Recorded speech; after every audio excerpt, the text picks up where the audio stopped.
Hello and welcome to my channel V vlogs. दोस्तों हम आज आए हैं न्यू बीएम कार हाउस के पास फिर से एक और नए वीडियो के साथ। तो वीडियो स्टार्ट करने से पहले अगर आपने अभी तक हमारी चैनल को सब्सक्राइब ना किया हो तो प्लीज़ हमारी चैनल को सब्सक्राइब कीजिए और बेल आइकन पे क्लिक कीजिए ताकि अगले वीडियो की नोटिफिकेशन आपको सबसे पहले रिसीव हो। तो आज का जो वीडियो होगा वो है हमें स्कूटी में कलर चेंज करना है। स्कूटी ये है एक्टिवा 125 ब्लैक कलर, इसमें हमें कलर चेंज करना है। तो एक्चुअली इस गाड़ी में बहुत ज़्यादा डेंट और स्क्रैच हैं और कलर भी इसका थोड़ा सा फेड हुआ है, तो हमने इसको रिकलर करना है सारा कुछ। पहले आप स्कूटी को अच्छे से देखिए।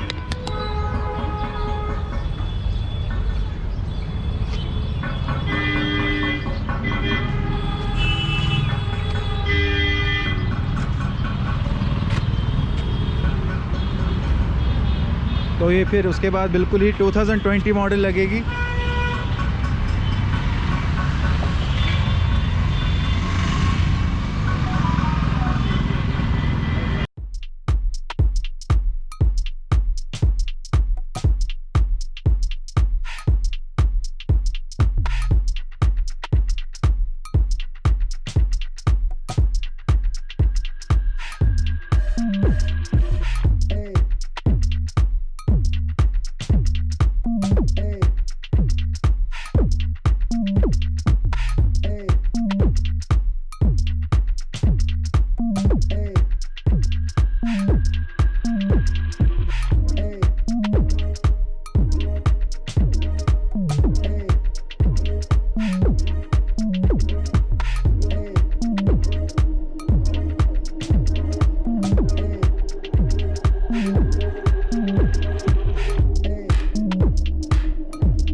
फिल्टर तो एयर फिल्टर